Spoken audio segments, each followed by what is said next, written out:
जैसी बहुरूपी यांची राव राणी, स्त्री पुरुष भाव नाही मनी, परी लोक संपादने तैशीच करीती.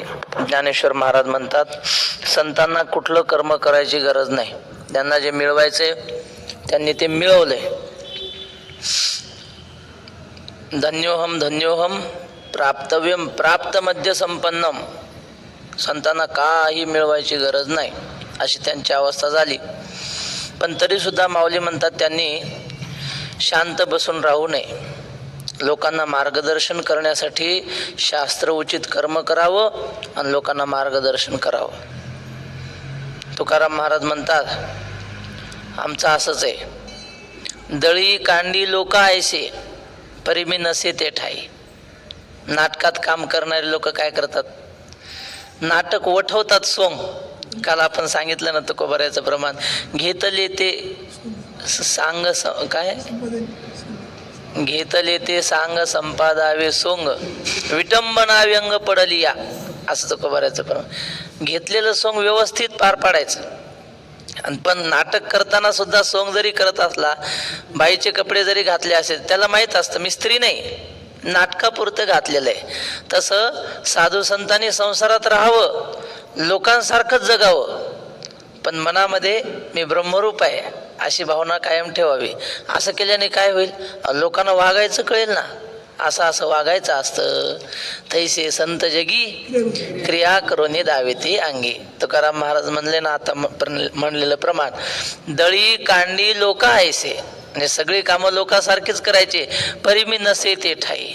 पण या लोकात मी या लोकांसारखा कर्माने पाप पुण्याने बांधला जाणारा नाही. अहम निर्विकल्पो निराकार रूपो, अशी आमची भावना आहे बा.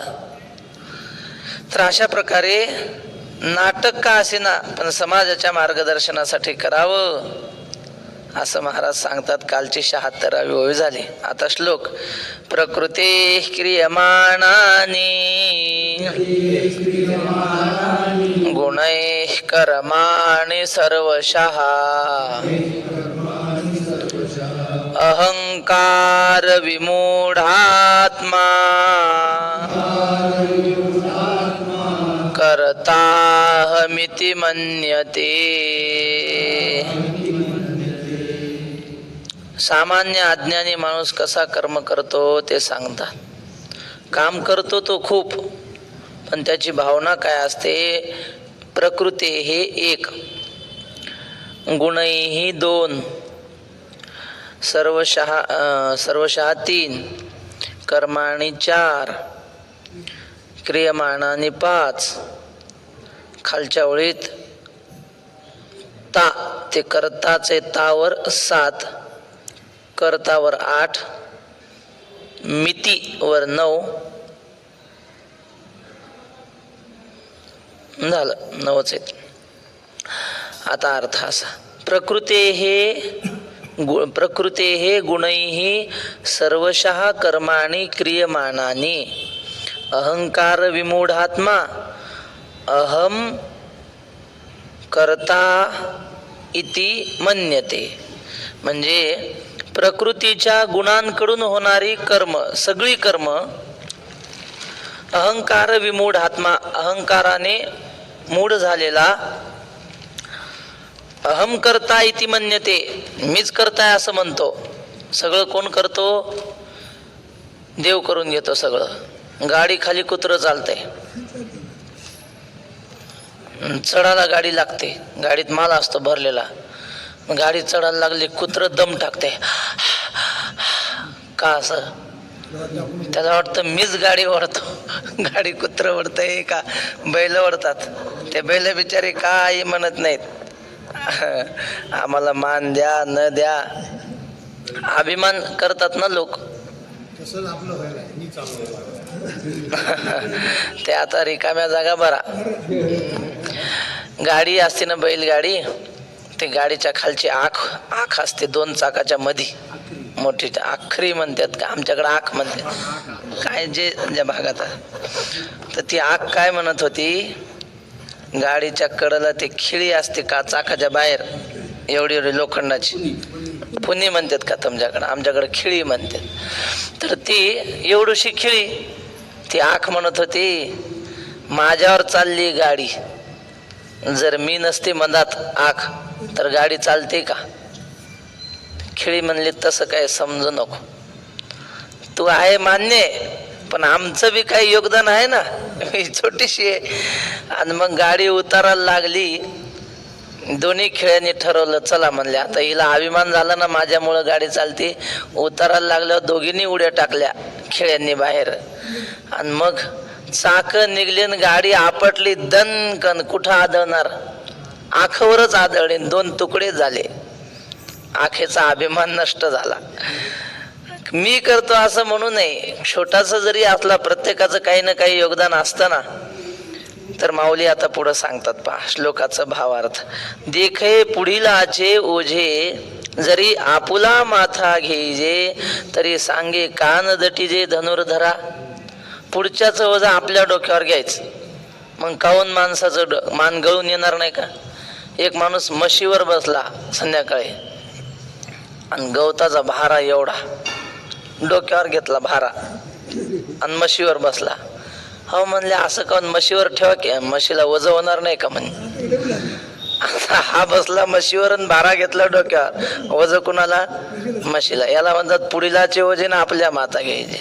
मग काय, मान आवटवून म्हशीला तर वजन होणारच आहे, पण याची मान आवटवणार, यालाही वजन होणार. अशी माणसाला सवय असते. कर्म करणारी प्रकृती, पण मी केला असं म्हणतो. माझ्यासारखं आहे का कोणी? अहो काही नव्हतं आमच्या बापानं, काही ठेवलं नव्हतं, पठ्ठ्यानं कमावलं पठ्ठ्याने, असं म्हणतं माणसाचा स्वभाव. मग पठ्ठ्यानं कमावलं म्हणलं की मग दुःखाला सुरुवात झाली. जे काही केलं ते देवानं केलं असं म्हणलं की मग दुःख होत नाही, अलिप्त राहतो. पण महाराज माणूस काय करतो, पुढच्याच ओझं स्वतःच्या डोक्यावर घेतो. तुकोबारायांनी बाळ क्रीडेमध्ये गोवर्धन लीला, भगवंतांनी गोवर्धन धारण केलं की नाही, त्याची छोटीशी लीला सांगितली. गोवर्धन पूजा करायचे, आपलं इंद्राची पूजा करायचे सगळे गोकुळातले लोक. दरवर्षी इंद्रयाग, देवानं सांगितलं यंदा इंद्रयाग करायचा नाही. आपल्या गायी चरतात कुठं? गोवर्धनावर. गायीवर सगळं आपलं गोकुळ चालतं. मग आपल्या गायीचं संगोपन करणारा इंद्र नाही, गोवर्धन आहे म्हणले. गोवर्धनाची पूजा करायची. म्हातारे माणसं म्हणायचे, अरे कृष्ण असं नसतंय. ते म्हणले काय सांगू नका, पोरं उभे केले रस्त्यावर. राऊत बाबा सांगतात, जर कोणी इंद्रयागाला गेला तर बघा म्हणले, काठ्या घेऊनच पोरं उभे केले, आणि मग सगळे गोवर्धनाकडे पाठवले. पूजेचे ताटण नैवेद्यन भरपूर, गोवर्धनाची पूजा केली. मग इंद्र रागावला ना. इंद्र म्हणला, सगळे यांच्या गावात आतापर्यंत सुविधा आम्ही पुरवल्या, आणि आता मतदान दुसऱ्याकडं. मग ते खवळलं ते, आणि मग त्यानं ठरवलं गोकुळीचा ठाव नुर व्हावा, गोकुळ राहूच द्यायचं नाही. तातडीने मेघा आज्ञा करी राव, आणि गोकुळीचा ठाव उरवणे दे, असं काहीतरी. त्या सांवर्तक नावाच्या मेघाला आज्ञा केली, असा पाऊस पाड जसा यंदा पाडला तसा, असा पाऊस पाड म्हणले. वाहून गेले पाहिजे सगळं गोकुळ, एक माणूस चिलट नाही राहिलं पाहिजे. माणूस काय. आणि मग काय महाराज, त्याने पाऊस पाडायला सुरुवात केली. लोक घाबरले, नेहमीसारखा पाऊस नव्हता. अचानकच दिवसाच अंधार पडला, एवढं हे आलं आभाळ, आणि धो धो धो धो पाऊस सुरू झाला. लोक म्हणले, हे काही खरं दिसत नाही. आता जीव वाचवणं महत्वाचं. जीवती सती सुख मायाती, वक्ते बाबा म्हणायचे, जिवंत राहिलं म्हणजे सुख मिळेल. जिवंत राहणं महत्वाचं. घरदार सोडून द्या, सोनं नाणं सगळं सोडून द्या, आणि जीव मुठीत घेऊन पळायला लागले सगळे. भगवंत म्हणले, काळजी करू नका, मी आहे ना, आपण गोवर्धन उचलू म्हणले. लोक म्हणले, असं कुठं होत असते का? ती काय छत्री का उचलायला? अहो बघा तर खरी, हात लावा. सगळ्यांनी हात लावल्यावर काय बी उचलतं, केवढंही काम असो. आणि मग सगळ्यांनी हात लावले. देवानं आपला हात लावला आणि उचलला ना. आणि बाकीच्यांनी कोणी काठ्या, कोणी आपलं खोंबे असे लावून उचलला, कोणी डोक्यावर चुंबळी घेऊन उचलला. आणि मग त्याच्या खाली सगळे गोकुळातले गाई, वासरं, ढोरं, माणसं, बाया, लेकरं सगळं गोकुळच त्याच्या खाली आणलं. आणि असं 7 दिवस धरला होतो पर्वत उचलून. आणि मग किती दिवस माणूस असे हात धरिलो. ते गोपाळांनी कोणी काठ्या, कोणी काय लावलेलं. ते म्हणले, देवा आता हे किती दिवस? पाऊस तर थांबायचं नाव घेत नाही, आमचे हात गळून आले बा. हे काय करायचे, 7 दिवस काय माणूस असंच थोडं राहू शकतं हात धरून. मग काय करायचं, काय असतील 100-150 लोक त्यानं धरलेलं, त्यातले 10-5 जण जरा जाऊन यायचे हातपाय मोकळे करून, आणि पुन्हा सगळ्यांनी धरायचं. असं पाळीवाळी चालू होतं ते. आणि कृष्णानं असं धरलेलं, तो काही बाहेर नाही, हातपाय मोकळे नाही, काय नाही, नुसती अशी करंगळी धरून. ते बाकीच्यांना वाटलं हा ढोंग करतो, आपण धरतो असा हाताने, यानं करंगळी लावली, हा काय पर्वत धरतो का, उगं नाटक करतो, आपल्या जीवावर उचललाय, नाटक करतो. एक सरे गिरी धरिला गोपाळी, होता भाव बळी आम्ही ऐसा. आमच्या ताकदीवर उचलला. यानं काय केलं कृष्णाने, ए ऐसे कळो आले देवाची या चित्ता, म्हणे तुम्ही आता हात सोडा. देवाच्या लक्षात आलं, यांना अभिमान झालाय की आम्ही उचलला. देव, ते गोपाळ म्हणू लागले, देव आता आहे किती दिवस. देव म्हणला असं करा, तुम्ही हात काढून घ्या सगळ्यांनी. ते म्हणले हात काढून घ्या म्हणजे आमच्या इथं समाध्या करायच्या का सगळ्यांच्या. तसं नाही, कृष्ण म्हणला मी धरतो ना, तू काय धरणार आहेस म्हणले एकटा. निमित्त आंघोळी लाविली शिरी, निमित्त हसती गोपाळ करुनी नवल, ऐकून या बोल गोविंदाचे. सगळे हसू लागले, तू एकटा धरणार आहेस का म्हणले. दावीतील डोया गुडघे कोपर, फुटले ती भार उचलिता. अरे हे पर्वत उचलताना आमचे कोपर फुटले, डोके फुटले, गुडघ्याचं रगत निघालं, आणि आता म्हणतो हात काढा. तू धरणार आहे का. भार आम्हावरी ठेवणी निराळा, राहिला अशी डोळा चुकवणी. आमच्यावर वज दिलं आणि आमचं नजर चुकवून एका बाजूला करंगळी धरून उभा राहिला काय. निमित्त आंघोळी लाविली वरी, पाहो कैसा गिरी धरतोस. उग निमताला कारण लावली कणगळी, बघू कसा धरतोस ते.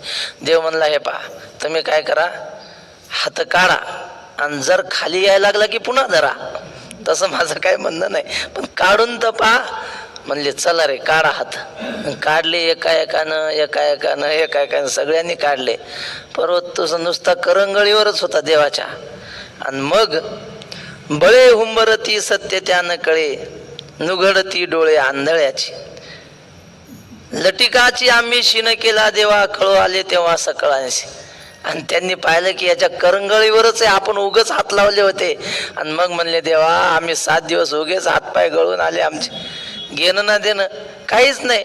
आम्ही आतापर्यंत कष्ट केले, आता लक्षात आलं की आम्ही धरलाच नव्हता, तूच धरला होता. माणसाच्यानं पर्वत उचलतो का कुठं. आता त्यांना कळालं. आले कळो तुका म्हणे अनुभवे, मग अहम भावे सांडवले. शेवटी त्यांच्या लक्षात आलं. म्हणले त्या गोपाळांनी जसा भार घेतला होता स्वतःवर, उचलला होता पर्वत देवाने, आणि भार कोणी घेतला होता, डोसके कोणी फोडून घेतले, गुडघे कोणी फोडून घेतले यांनी. तसंच आपले सगळा संसार चालवतो देव, आणि आपण घेतो ओझ, मग डोकं फोडून घेतो सगळे कष्ट. सांगण्याचं तात्पर्य असं आहे, याला म्हणतात देखे पुढीलाचे ओझे, जरी आपुला माथा घेजे तरी सांगे कान दटीजे धनुर्धरा. मग त्रास का होणार नाही, पुढच्याचं ओझं आपल्या माथ्यावर घेऊ नये. जे कर्म झाले तुझे देणे तुझे समर्पुनी पायी, झालो उतराई पांडुरंगा. तैसी शुभाशुभे कर्मे, जिये निपजती प्रकृती धर्मे, ती मूर्खमती भ्रमे मी करता म्हणे. तसं आपल्याकडून दिवसभरात जीवनभरात जे काही चांगलं वाईट काय जे कर्म असेल ते कुणामुळं होतं, प्रकृती धर्मे. प्रकृती धर्म म्हणजे 3 गुण, त्याला 3 गुणांना प्रकृती म्हणतात, सात्विक राजस तामस. या 3 गुणाकडून कर्म होतात. आणि मग ती मूर्खमती भ्रमे मी करता म्हणे. मूर्ख भ्रमिष्ट झाल्यामुळे मीच करताय असं म्हणतो, करणारा मी असं म्हणतो. मग काय होतं, ऐसा अहंकारादी रूढ एकदेशी मूढ, तया हा परमार्थ गूढ प्रगटावाना. असा अहंकारावर आरूढ झालेला असतो की नाही, मीच करता आहे असं म्हणणारा म्हणजे अहंकारावर आरूढ झालेला. एकदेशी मूढ, एकदेशी म्हणजे हे शरीर म्हणजेच माझा आत्मा आहे असं समजणारा, त्याला एकदेशी म्हणतात. देहापुरती व्याप्ती मानणारा, जड इंद्रियाच्या ठिकाणी मी करता भोगता आहे असं मानणारा. तया हा परमार्थ गूढ प्रगटावाना, त्याला हा परमार्थ सांगू नये, हे तत्वज्ञान त्याला सांगू नये. हे असो प्रस्तुत सांगी जाईल तुझे हित, ते अर्जुना देऊन चित्त अवधारी पा. हे असो. आता या विषयाला अनुसरून तुला कल्याणाची गोष्ट सांगतो. ते अर्जुना तू चित्त देऊन लक्ष देऊन ऐक. तत्ववित्तु महाबाहो गुणकर्म विभागयो गुणागुणेषु वर्तन्त इति मत्वा न सज्जते. वरच्या ओळीत महाबाहो 1, तत्ववित्तु 2, गुणकर्म विभागयो 3. खालचं सरळच आहे. हे महाबाहो म्हणजे मोठ्या बाहू असलेल्या अर्जुना, अजान बाहू. प्रभू रामचंद्र होते अजान बाहू. पुन्हा आत्ताचे आपल्या विदर्भातले वासुदेव महाराज, श्री संत वासुदेव महाराज आकोटकर, त्यांचे गुडघ्यापर्यंत हात लांब होते, त्याला अजान बाहू म्हणतात. तर महाबाहू अर्जुनाच्या महाबाहू होत्या असा अर्थ घ्या, किंवा बाहूमध्ये त्याच्या प्रचंड शक्ती होती असा महाबाहू असलेल्या अर्जुना. तत्ववित्तू हे सांगितलं अज्ञानी लोकांचं वरी, म्हणजे काही केलं ते प्रकृतीच्या आधाराने होतं. म्हणतो कोण? मीच करणार आहे असा अज्ञानी म्हणतो. पण तू तत्ववित, तू म्हणजे परंतु तत्ववित म्हणजे ज्ञानी माणूस. गुणकर्म विभागयो हो, प्रकृतीचे 3 गुण, कर्म हे त्याला लक्षात येतं की हे गुणच करून घेतात. प्रकृती आपल्याकडून करून घेते, आपण काही करत नाही. आपला श्वासोश्वास चाललाय की नाही श्वासोश्वास, ते आपण जाणून बुजून करतो का? तो होत राहतो. तसंच हे आपल्या जीवनातले कर्म सुद्धा तसेच होत राहतात. त्याला मी करता असं म्हणू नये. पुढे या महाराज, इकडे या, इकडे या, इकडे या.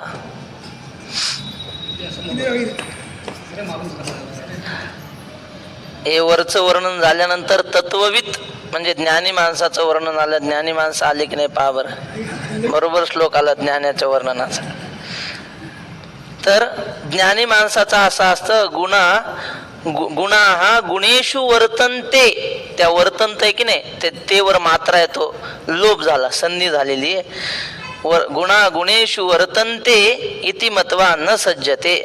गुण, सगळे गुण गुणांमध्येच वर्तन करत असतात. प्रकृतीचे गुण, त्या गुणाद्वारे सगळे कर्म घडत असतात असं समजून न सज्जते म्हणजे तो पाप पुण्याने कर्तृत्व अभिमानाने लिप्त होत नाही.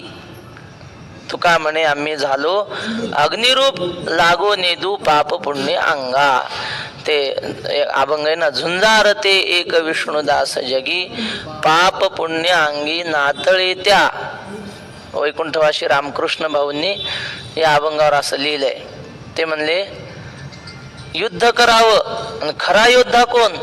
युद्ध तर करतो पण अंगाला शस्त्र लागू देत नाही शत्रूच, तो खरा योद्धा. तसे वैष्णव योद्धे आहेत, पाप पुण्यरूपी शस्त्र अंगाला लागू देत नाहीत. झंझारते एक विष्णुदास जगी पाप पुण्य अंगी नातळे त्या. बरोबर त्यांना त्याच्यातून बाहेर कसं पडायचं हे माहीत असतं, म्हणून ते खरे झुंजार आहेत. तसं हा तत्वविद जो असतो तो गुणेषु वर्तन्ते इति मत्वा न सज्जते. हे प्रकृतीचे गुण सगळं आपल्याकडून कर्म करून घेतात. मी मात्र ह्याहून अलिप्त ब्रह्मरूप आहे अशी त्याची भावना असते. जे तत्वज्ञानी यांच्या ठाई तो प्रकृती भाव नाही. जेथ कर्म जात पायी निपजत असे. जे तत्वज्ञानी यांच्या ठिकाणी जेथ कर्म जात पायी निपजत असे तो प्रकृती भाव नाही. तत्वज्ञानांच्या ठिकाणी सगळी कर्म प्रकृती करून घेत असताना मी ह्या कर्म करणारा, मी हा हे कर्म करणारा नाही, ही प्रकृती करून घेणारी आहे असा त्याच्या ठिकाणी भाव असतो. आणि प्रकृती भाव नाही म्हणजे काय? देहभाव नाही, अहंकार त्याच्या मनात येत नाही की मी कर्म करतो आहे. ज्ञानेश्वर महाराजांनी ज्ञानेश्वरी लिहिली म्हणजे सांगितली. लिहिली कोणी? सच्चिदानंद बाबांनी लिहिली. खेड्यात विचारलं ज्ञानेश्वरी कोणी लिहिली, ते सगळे म्हणतात ज्ञानेश्वरी ज्ञानेश्वर महाराजांनी लिहिली. नावाहूनच ध्यानात येतं ना. ज्ञानेश्वरी कोणी लिहिली? ज्ञानेश्वर महाराजांनी. पण सच्चिदानंद बाबा जरी लेखकू झाला हे त्यांना माहीत नसतं बिचाऱ्यांना. असो, तर ज्ञानेश्वर महाराज म्हणतात मी ही ज्ञानेश्वरी सांगतो आहे, पण हे कर्तृत्व माझं नाही. हे काय म्हणले? मोघा असतं ना पेरणीला, तिफन असते आणि तिफणीला 3 दोऱ्या असतात बांधलेल्या त्याच्या पायाला, आणि मागं 3 मोघे असतात. आमच्याकडे चाड मोगा असं म्हणतात, सरत म्हणतात का तुमच्याकडे? ते उभा असतं नळकांड. आणि मग ती पेरणारी माऊली काय करते? असं ओटीतलं धान्य घेते, त्या चाड्याचा एक कान धरते आणि त्याच्यावर अशी मूठ ठेवते आणि त्या मुठीने धान्य सोडते त्याच्यात थोडं थोडं थोडं थोडं, आणि मग त्या मोग्यातून खाली पेरलं जातं जमिनीत. बरोबर असंच आहे की नाही? तसं ज्ञानेश्वर महाराज म्हणतात, माझे श्री गुरु निवृत्तीनाथ महाराज माझ्या डोक्यावर हात ठेवतात असा, आणि ते ज्ञानाचं बीज सोडतात माझ्या डोक्यात, आणि ते ह्या तोंडातून बाहेर येतं म्हणले, आणि श्रोतेरूपी जमिनीत पेरलं जातं. मी चाड आहे, माझं काय म्हणले? ते मोकळं असतं, त्यात काही नसतं चाड्यात. तसं ज्ञानदेव म्हणे मी चाडे, सद्गुरूंनी केले कोडे, माथा हात ठेविला ते पुढे बीजची वाहिले. एवढी ज्ञानेश्वरी सुंदर सांगितली, पण कर्तृत्व स्वतःकडे घेतलं का? नाही नाही. ते सगळं आमचे निवृत्तीनाथ महाराजांचं आहे. तसं आम्ही सांगतो ते सगळं निवृत्तीनाथ महाराजांचंच आहे बरं का, वक्ते महाराजांचंच आहे, आमचं काही नाही. तर सांगण्याचं तात्पर्य, तो तत्वज्ञानी माणूस आहे ना, आपल्याकडून घडणारं कर्म हे मी करतो असं म्हणत नाही. प्रकृती भाव नाही. सगळी कर्म करत असताना सुद्धा त्याच्या ठिकाणी देहभाव जागा होत नाही. प्रकृती भाव म्हणजे देहभाव. तो ते देहाभिमानू सांडुनी गुणकर्मे ओलांडुनी साक्षीभूत होऊनी वर्तती देही. ते देहाभिमानाचा त्याग करतात. देहाभिमान म्हणजे मी देह आहे, मी एक सामान्य सुखी दुःखी जीव आहे, या भावनेचा ते त्याग करतात. आणि गुणकर्मे ओलांडुनी, त्रिगुणाकडून जे नित्य कर्म रोजचे कर्म घडतात, सामान्य कर्म घडतात, त्या कर्माच्या पलीकडे जातात. ते ओलांडतात म्हणजे काय? पलीकडे जातात. उदासीनहा, उदासीनहा वक्ता ऐसे जाना जे देही उदास. उदास म्हणजे काय? असे तोंड पाडून बसतात, असे फोडिली गोवरी ऐसे दिसे तोंडावरी, असा आहे का त्याचा अर्थ? असा अर्थ नाही. उत म्हणजे वर, आणि आसीनहा म्हणजे बसलेले. हे पाप पुण्याचा वारा ते खालून चाललेला असतो, हे त्याच्या वर. मी कर्म करता नाही, हे चालू द्या. किती प्रवाह प्रकृतीचे चालले तरी मी ह्यांच्याहून वेगळा अलिप्त आहे, याला उदासीन म्हणतात. असे ते असतात बा. मग समजण्यासाठी सांगतात, साक्षीभूत होऊनी वर्तती देही. साक्षी रूपानं राहतात. कोणीतरी महात्म्याने सांगितलंय, माऊलीने तर लिहिलं साक्षीभूत होऊनी, पण असं महात्म्याने लिहिलं की आपण आपल्या मनाकडे साक्षी भावानं पाहावं. मनामध्ये किती विचार चालू असतात बघा ना, उठल्यापासून. मग ते मन म्हणजे मी असं समजू नये, जरा अलिप्त राहावं, ध्यान करावं. आणि आपण मनाहून वेगळे आहोत. जसं आता हे लोक क्रिकेट वगैरे पाहतात की नाही, ते प्रेक्षक म्हणून जातात, खेळणारे दुसरेच असतात, त्यांचा खेळ हे पाहतात. तसं आपल्या मनाचा खेळ आपण उभं राहून पाहायला पाहिजे. असं कसं काय मन आपलं काय काय करामती करतंय, काय काय त्याच्या डोक्यात येतंय, हे आपण अलिप्त राहून पाहावं. तुका म्हणे उगेची राहा आणि होईल ते सहज पहा. आमचे गुरुजी सांगतात, आळंदीचे पाटील काका, ते म्हटले एक समजा 65 वय झालं की शहाण्या माणसानं घरातला कारभार पोरांच्या हातात द्यावा आणि मग घरी राहावं. त्याचा वानप्रस्थ आश्रम सुरू झाला असं समजा. 75च्या पुढं होतं, नाही संन्यास 75च्या पुढं, हा वानप्रस्थात आहे असं समजावं. घरात राहावं, पोरांना सल्ला देऊ नये म्हणले, असं करा आणि तसं करा, काही नाही, त्याच्या मनानं होऊ द्या. पोरांनी विचारलं तर सल्ला द्यायचा, नाही तर आपलं पाहुण्यासारखं घरात राहायचं. म्हणजे पाहत राहायचं, काय जे होईल ते. त्याला ज्ञान शिकवाय गेलं, पोरं म्हणतात तुम्ही ग बसा, तुम्हाला काही कळत नाही, अलिप्त राहावं. याला म्हणतात साक्षी भावानं राहायचं. काही हो, घरातला गॅस संपला, पाहुण्याला काही टेन्शन असतं का? पण म्हातारं म्हणते मी सांगितलं होतं संपल म्हणून, काल परवा तुम्ही बुक ते सांगायला पाहिजे होतं, फोन करायला पाहिजे होता.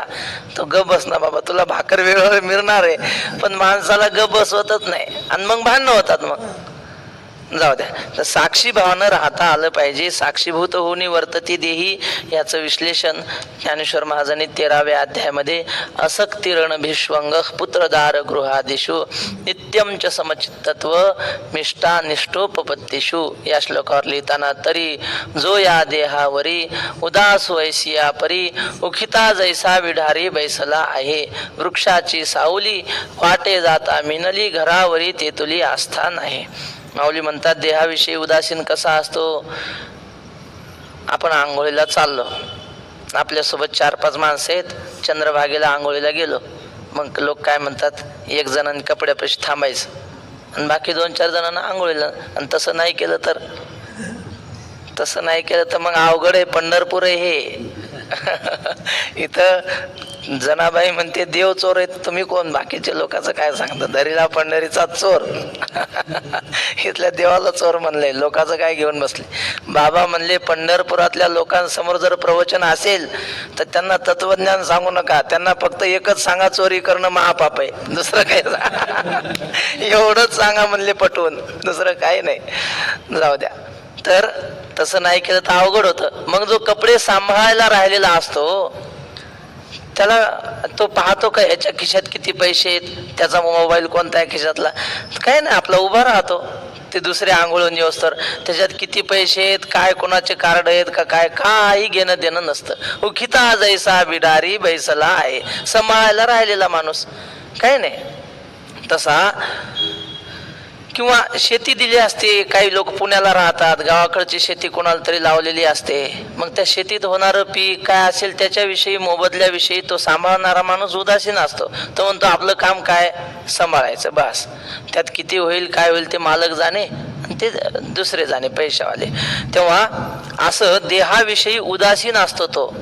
देह आपल्याला सांभाळायला दिलेलं घोडे, मग ते घोडा आता आपण त्या मालकाचं म्हणूनच वागवायचं, आपलं नाही, ते भाड्याचं घोडं आहे ते.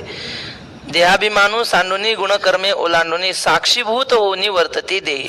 पुढे माऊली सांगतात, वृक्षाची सावली वाटे जाता मिनली घरावरी तेतुली आस्था नाही. रस्त्याने चालला, उन्हाळ्याचे दिवस आहेत, खूप ऊन आहे, मग एखादं झाड असतं, त्या झाडाच्या सावलीला माणूस बसतो आणि पुन्हा थोड्या वेळाने निघून जातो. का झाड माझंच आहे म्हणतो? नाही, सावली पुरतं मिळालंय, देवानं दिलं आपल्याला, उन्हाचा त्रास होत होता. घराविषयी तशी भावना असते त्याची, रस्त्याच्या झाडासारखी. देवानं आपल्याला थांबायला थोडे दिवस दिलंय जागा, पण ही जागा कोणाची, हे घर दार सगळं देवाचं, अशी त्याची भावना असते. सावली सरीसीच असे. इथं माऊलींनी कोणता तो गोप अलंकार म्हणतात, म्हणजे पहिल्या ओवीतला शेवटचा शब्द किंवा पहिल्या ओवीतला एखादा शब्द घेऊन लगेच पुढची ओवी सुरू करणं. बाळक्रीडेत कसं आहे तसं नाथ महाराजांचा हरिपाठ, हरीची याद असा हरिदाय देशा भावे जैसा तैसा हरी एक हरिमुखी गाता हरपलिंचिंद, याला गोप अलंकार म्हणतात. तसं इथं म्हणजे 13व्या अध्यायात असक्ती रणभिष्वंग या श्लोकामध्ये, तरी जो या देहावरी उदास वैसिया परी उखिता जैसा बिडारी बैसला आहे, वृक्षाची सावली वाटे जाता मिनली घरावरी तेतुली आस्था नाही, सावली सरीसीचा असे. लगेच पहिल्या वेळी सावली शब्द, दुसऱ्या वेळी सावली सोबतच असते माणसाच्या. बघा ना, आपण जाईन तिथं सावली आपल्या सोबतच, पण आपण जेवलो, सावली जेवली की नाही कोणी विचार करते का? असंख्य माणसाचा थोडा तरी विचार करावा, आहे की नाही? पण कोणी विचार करत नाही. सावली सरीसीचा असे परी असे नेणजे ती आहे, ही भावना नसते आपल्या संग. तशी पत्नीविषयी तिच्याची भावना असते. पत्नी त्याच्या कायम सोबत राहते, पण तिच्याविषयी ती माझ्या सोबत आहे, मी तिचा मालक आहे, मी सांगितलं तसंच तिनं वागलं पाहिजे, माझी सेवा केली पाहिजे, असं काही नसतं त्याच्या मनात. सावली सरीसीचा असे परी असे हे नेणीजे जैसे स्त्रियेचे तैसे लोलुप्य नाही, आणि प्रजा जे झाली ती वस्ती कीर आली, का गोरुवे बैसली रुखातळी. दुपारी झाडाच्या खाली डोरं आणतात, डोरके माणसं बसवतात थोडा वेळ.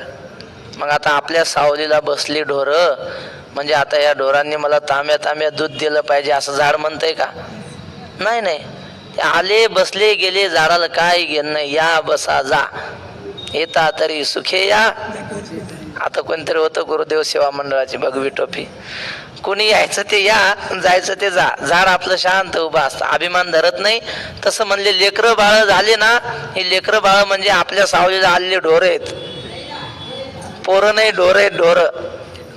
हा, असं ते समजतंय. वृक्षाची सावली वाटे जाता मिळाली काय, आणि प्रजा जी झाली ती वस्ती की राहिली का गुरुवे बैसली रुखातळी. जो शरीरी असता नाही, जो संपत्ती माझी असता ऐसा गमे पंडू सुता, जैसा का वाटे जाता साक्षी ठेवला. घरादारामध्ये संपत्तीमध्ये असताना अशी त्याची भावना असते, याला साक्षी भाव म्हणतात. बस अशा भावनेनं माणसाने राहावं. साक्षीभूत होऊनी वर्तती देही. म्हणून शरीरी जरी होती तरी कर्मबंधा नातळती, जैसा का भूत चेष्टा गबसती घेपवेना. म्हणून शरीरात जरी राहिले तरी कर्मबंधा नातळती, कर्माने ते बांधले जात नाहीत. जैसा का भूत चेष्टा गबसती घेपवेना. सगळ्या जगाला उजेड देतो सूर्य बर का, पण त्या प्रकाशाचा काही मोबदला मागत नाही, बिल मागत नाही, किंवा नाही काही पैसे घेत. काही माणसाला सत्काराची अपेक्षा असते, आपला सत्कार व्हावा. आपण पंगत दिली, बाबाला म्हणतात बाबा आपलं काय आपलं बॅनरवर नाव छापू नका, पण केव्हा प्रवचनात आल्यावर म्हणा या रामराव पाटील, एवढं तरी म्हणा.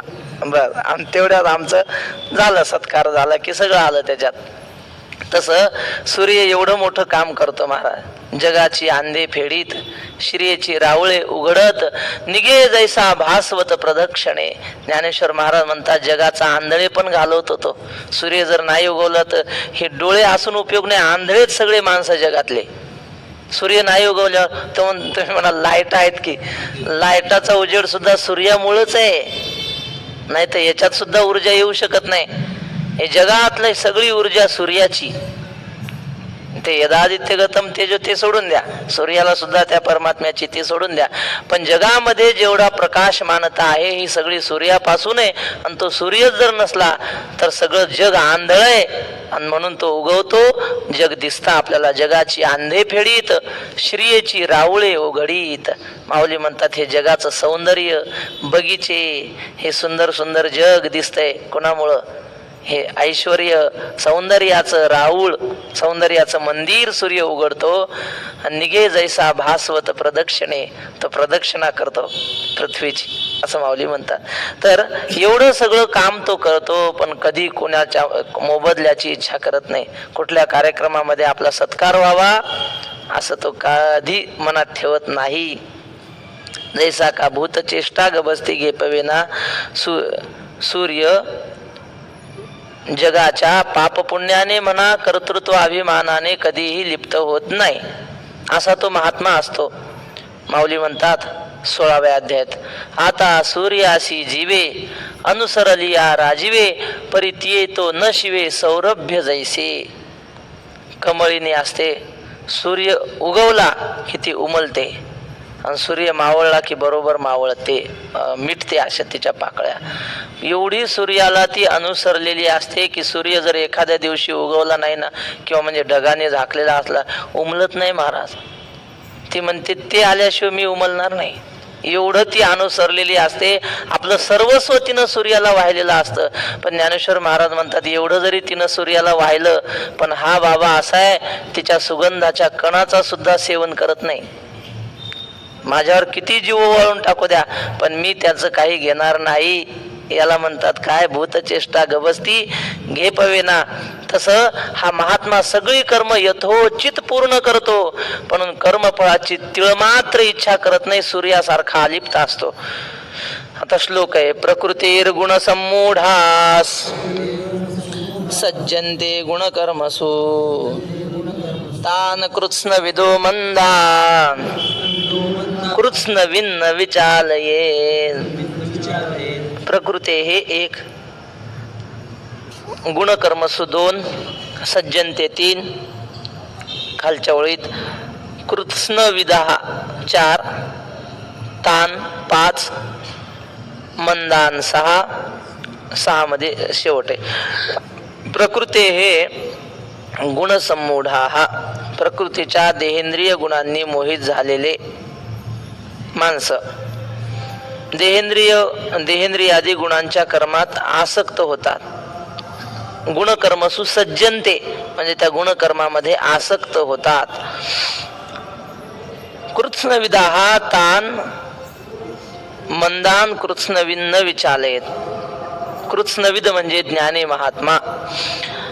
त्या ज्ञानी महात्म्याने त्यांना आपल्या कर्मापासून विचलित करू नये, कर्मावरील श्रद्धेपासून विचलित करू नये. ज्ञानी महात्म्याला काही कर्तव्य राहत नाही, पण ज्ञानाने अज्ञानाला असा उपदेश करू नये की काही कर्म करायची गरज नाही. कुठं देवदेव केल्याने कोणाला काय मिळलं, कशाला तपश्चर्या करायची, कशाला देवपूजा करायची, कशाला श्राद्ध करायचं, असं ज्ञानाने कोणाला म्हणू नये. बिचाऱ्याची काल गेला ना श्लोक, न बुद्धिभेदम जनयेत अज्ञानाम कर्मसंगिनाम. अज्ञानी माणसाचा बुद्धिभेद ज्ञानाने करू नये. माऊली येतात, एथ कर्मी तोच लिंपे जो गुणसंभ्रमे घेपे प्रकृतीचे नि आटोपे वर्ततो असे. या कर्माच्या पापपुण्याने कोण लिप्त होतो? जो संभ्रमे घेपे, भ्रमाने गुणकर्मे आपल्या ठिकाणी आहेत असं जो समजतो तो अडकला जातो. प्रकृतीचे नि आटोपे वर्ततो असे. प्रकृतीकडून होणारी कर्म तीच माझ्याकडून होतात, मीच करता आहे असं म्हणतो तो इथं अडकतो.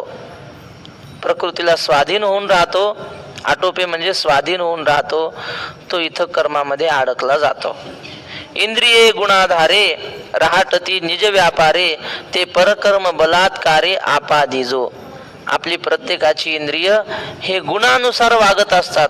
वैकुंठवासी रंगनाथ गुरुजी परभणीकर असं म्हणायचे, माणूस सात्विक राजसी तामसी तीन प्रकारचे असतात. प्रकाराचे तीन तुका म्हणे केले जन. मग कसं ओळखायचा हा माणूस सात्विक आहे का राजसी आहे? म्हणले त्याच्या वागण्याहून. सात्विक असेल परमार्थ करतो, देवधर्म करतो. राजसी असेल केवळ संसार करतो. तो म्हणतो देवदेव मला काही सांगायचं नाही, ते माळा बिळा तुम्ही घाला म्हणतो, आम्हाला सांगू नका. पण काम मात्र 24 तास कामातच असतो. रजोगुणी. तिसरा तमोगुणी. तमोगुणी काय करतो? भांडणं करतो. गुरुजी म्हणायचे खेटरी करतो. निंदा करायची, भांडणं करायचे, हेच करत असेल तर तमोगुणी समजायचा. तर असे हे 3 गुण माणसाला प्रत्येकाच्या मनात असतात. प्रत्येक माणूस कधीतरी रजोगुणी होतो, कधी सत्वगुणी होतो, कधी तमोगुणी होतो. हे 3 गुण सराट्याच्या काट्यासारखे असतात म्हणले. सराट्याचा काटा कसा असतो? त्याला 3 काटे असतात. तो सराटा खाली पडला की त्याचे 2 काटे खाली आणि 1 काटा वर असतो. कसाही पडू द्या, 1 काटा वरीच राहणार सराट्याचा. तसं हे 3 गुण असे आहेत, त्यातला 1 गुण वर असतो. आता आपण देवाच्या मंदिरात बसलो, प्रवचनात बसलो म्हणजे सत्वगुण वर आहे. थोडस बाहेर गेलो, चिवड्याचं दुकान दिसलं की मग वाटतं आता आहे मधला वेळ अजून अर्धा तास, मग जरा खाऊ पिऊ जरा, असं वाटतं. रजोगुण आहे हा. आणि पुन्हा खाल्लं की मग वाटतं आज जरा पडावं काय की तमोगुण. तमोगुण रजोगुण चालूच राहते. तर हे मग आपल्याकडून कर्म कोण करून घेतो? हे गुणकर्म करून घेतात. पण ते जर माझे म्हणू लागला तर मग तो अडकणार. इंद्रिय गुणाधारे राहटती निज व्यापारी. त्यांचा जसा स्वभाव असेल तशी इंद्रिय राहतात. पण ते परकर्म बलात्कारे आपादिजो. ते गुणाकडून होणार दुसऱ्याचं कर्म स्वतःकडे जर बळजबरीने कोणी घेईल तर तो या गुणकर्मामध्ये अडकेल. आपली आजची वेळ संपली. राहिलेला विषय उद्या. पुंडलिक वरदा.